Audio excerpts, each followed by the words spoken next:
매일 성경 묵상을 돕는 해설 가이드입니다. 안녕하세요. 묵상 코치입니다. 함께 읽고 나눌 말씀은 예레미야 9장 7절에서 16절까지 말씀입니다. 거짓과 사기가 하나님 백성의 본질이 됐습니다. 서로 속이고 악을 해가며 공동체의 모습을 완전히 상실했습니다. 마치 하나님의 인내를 시험하듯 그분께서 벌하지 않을 수 없게 되었습니다. 7절에서 9절을 보겠습니다. 7절에서 9절은 심판을 선언하는 내용입니다. 마치 악을 행하기 위해 사는 것처럼 악행이 편만했습니다.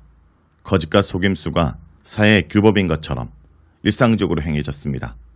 하나님 백성의 공동체가 살기 위해 서로를 죽이는 들짐승의 세계가 되었습니다. 8절에 그들의 혀는 죽이는 화살이라 거짓을 말하며 입으로는 그 이웃에게 평화를 말하나 마음으로는 해를 꾸미는도다. 평평하게 당겨진 시위를 떠난 화살이 상대에게 치명적 상처를 입히듯 거짓을 말하는 자들의 혀가 치명적인 상처를 입힙니다.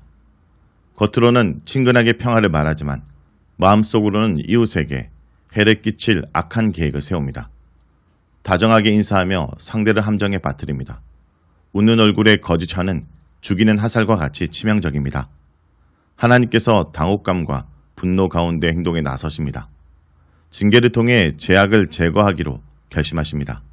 7절에 그들을 녹이고 연단하리라 라는 것은 심판의 목적이 아직은 멸망이 아니라 정화에 있음을 시사합니다. 강석을 용광로에 집어넣고 불을 가해 순도 높은 금속을 얻는 것처럼 혀를 치명적 화살로 악용하는 자들을 녹이고 연단해 다시 깨끗하게 하십니다. 하지만 9절에 내 마음이 이런 나라에 보복하지 않겠느냐라는 것은 재련이 성공적이지 않을 것을 암시합니다.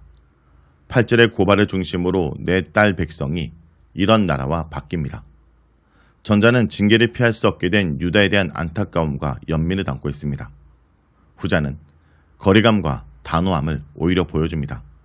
9절의 벌하다라는 동사는 잘못에 관하여 책임을 묻다라는 의미를 지니고 있습니다.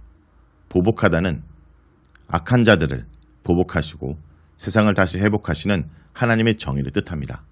10절에서 11절을 보겠습니다. 10절에서 11절은 멸망의 탄식을 말합니다. 하자, 나의 탄식과 심판 선언으로 이어진 단락입니다. 11절에 나가 하나님은 분명한데 10절에 나는 불분명합니다. 통일성 있게 하나님을 1인칭으로 읽을 수도 있지만 10절의 내용과 표현은 예언자의 탄식에 조금 더 어울립니다. 10절은 하나님께서 선포한 멸망의 심판이 성취될 것을 미리 내다볼 수 있었던 예언자의 반응입니다. 문맥안에서 압달락과의 연결은 희미합니다. 혀를 죽음의 화살로 사용하는 자들에게 선포된 여호와의 보복은 일종의 정화의 심판인데 11절의 심판의 선포와 10절의 탄식은 완전한 멸망을 지향합니다. 심판의 대상을 전자는 감정에 깃든 내 딸 백성 또는 이런 나라로 부르는데 후자는 중립적인 표현인 예루살렘과 유다의 성읍들로 말합니다. 반면에 12절과의 연결은 비교적 뚜렷합니다. 특히 예언자의 질문과 예언자의 탄식은 일부 표현까지도 공유합니다. 강야와 지나가는 자가 없다와 불에 타다라는 것은 양쪽에서 다 나옵니다. 또 멸망한 이 땅은 유다 산지와 강야를 포함하기에 10절의 산들과 강야 목장과 일치합니다.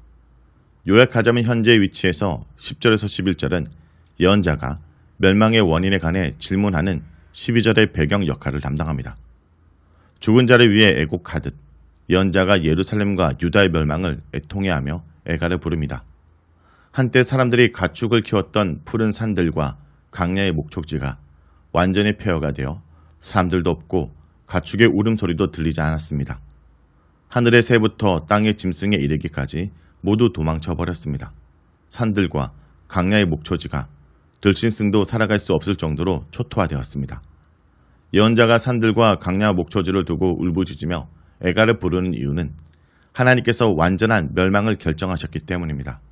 11절에 내가 예루살렘을 무더기로 만들며 승냥이 굴이 되게 하겠고 유다 성읍들을 항폐하게 하여 주민이 없게 하리라. 하나님의 심판으로 돌 무더기가 된 예루살렘은 승냥이의 서굴이 되고 사람들이 사라진 유다의 성읍들은 항무지가 됩니다. 예루살렘과 유다가 그처럼 파국적인 심판을 받는 이유는 달리 언급되지 않습니다. 다만 13절에서 14절의 문맥에 따르면 불순종과 우상숭배 때문이었습니다. 12절에서 16절을 보겠습니다. 12절에서 16절은 재난의 원인을 말합니다. 예레미야서는 자주 가상적 질문과 답변의 틀을 사용해 이스라엘의 멸망의 원인을 요약적으로 가르쳐줍니다. 보통은 백성이 묻는데 여기서는 예언자가 묻고 하나님께서 답변하십니다. 위에서 언급한 것처럼 예언자의 질문은 10절에서 11절이 선포한 심판 위협이 눈앞의 현실이 되었음을 전제합니다. 예루살렘과 유다 성읍들이 황폐해진 것을 보고 사람들이 탄식하며 던질 질문을 예언자가 대신합니다. 12절에 지혜가 있어서 이 일을 깨달을 만한 자가 누구며 여호와 입의 말씀을 받아서 선포할 자가 누구인고 이 땅이 어찌하여 멸망하여 강야같이 불타서 지나가는 자가 없게 되었느냐. 처음 두 질문은 예레미야 예언 활동과 관련된 수사적 질문입니다. 여호와께서 이스라엘에게 주신 땅이 심판에 떨어져 황무지가 된 이유를 아는 자들이 아무도 없습니다. 놀랍게도 예루살렘 거리에는 단 한 사람의 의인도 없었던 것입니다. 하나님 백성이 이처럼 처참하게 멸망한 원인을 깨달아 아는 지혜도 없고 이에 관한 말씀을 받아 선포할 예언자도 없었습니다.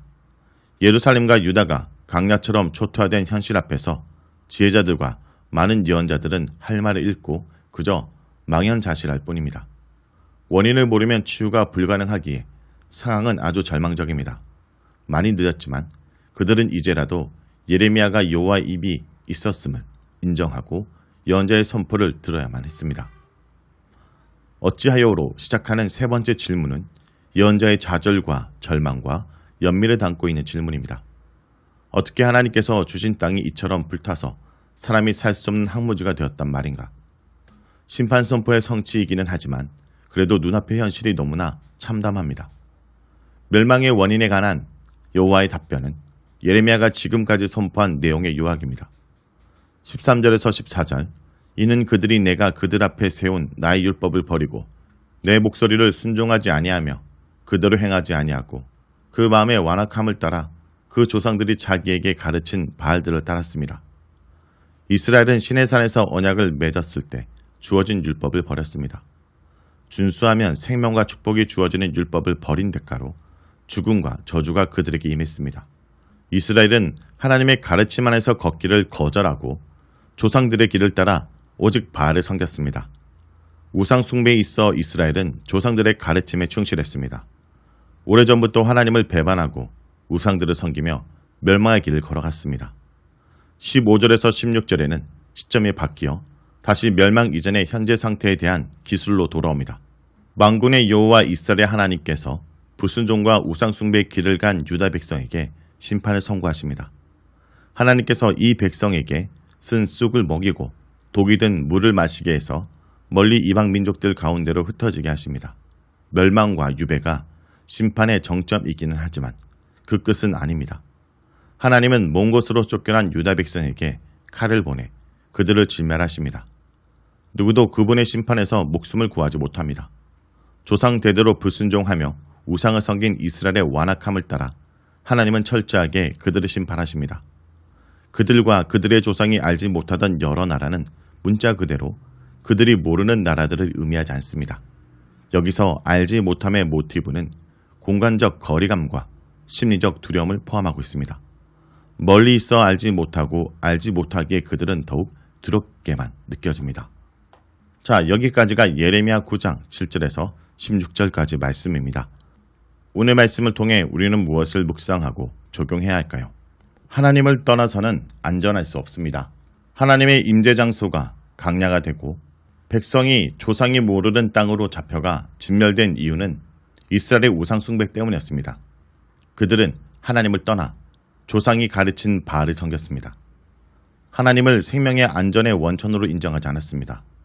하나님 말씀보다 타락한 조상의 말을 더 신뢰했습니다. 성도 여러분, 하나님을 떠나선 안전할 수 없습니다. 하나님을 떠나 살려고 했던 과거의 사람들의 삶을 쫓아가는 어리석은 인생을 살지 않길 간절히 기도드립니다.